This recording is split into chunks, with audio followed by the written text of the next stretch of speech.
Shalom, pada kesempatan kali ini saya akan menyampaikan sebuah renungan yang terdapat di dalam Yakobus 2 ayat 17.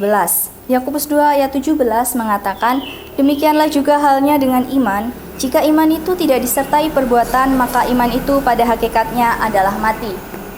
Ada sebuah perahu yang akan didayung untuk sampai ke pulau seberang. Untuk mencapai pulau seberang, ia harus didayung dengan dua dayung di kedua sisinya.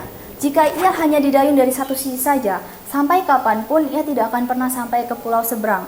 Karena dibutuhkan keseimbangan di sana supaya perahu itu bisa berjalan lurus ke depan sampai ia sampai di pulau seberang. Nah, di sana kita bisa melihat seperti itulah iman dan perbuatan. Iman dan perbuatan harus didayung dari kedua sisi. Satu sisi adalah iman dan sisi lainnya adalah perbuatan. Jika keduanya dilakukan secara bersama-sama, dilakukan secara selaras, maka iman dan perbuatan kita itu akan membawa kita kepada keselamatan. Yakobus menjelaskan di dalam suratnya ini bahwa orang-orang Israel, orang-orang Kristen Yahudi pada saat itu, mereka sudah mengenal iman dari bapak mereka, yaitu Bapak Abraham, yang disebut sebagai bapak orang beriman. Tetapi mereka tidak sama sekali menunjukkan iman mereka melalui perbuatan. Maka dari itulah Yakobus menulis surat ini kepada mereka dan mengatakan bahwa jika memang mereka beriman, mereka harus menunjukkan iman mereka itu melalui perbuatan. Nah, inilah sebabnya Yakobus menuliskan nas tersebut.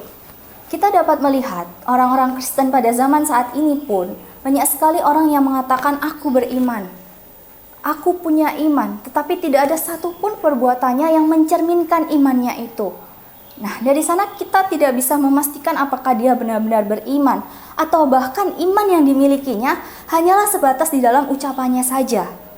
Karena itu, baiklah kita saat ini janganlah menjadi orang-orang Kristen yang hanya beriman di dalam ucapan kita saja, tetapi kita juga harus beriman di dalam hati kita, pikiran kita, dan juga melalui perbuatan kita. Baiklah kita, selain kita memiliki iman, kepercayaan kita kepada Tuhan Yesus Kristus, kita juga harus selalu mengerjakan iman kita itu di dalam perbuatan kita. Kita terus membaca firman Tuhan, kita menolong orang lain. Ketika firman Tuhan mengatakan, kita harus menolong orang-orang miskin, kita tolong orang-orang miskin. Menolong janda-janda, kita tolong janda-janda. Itulah yang harus kita lakukan. Baiklah iman itu bertumbuh di dalam perbuatan kita. Terima kasih, Tuhan Yesus memberkati.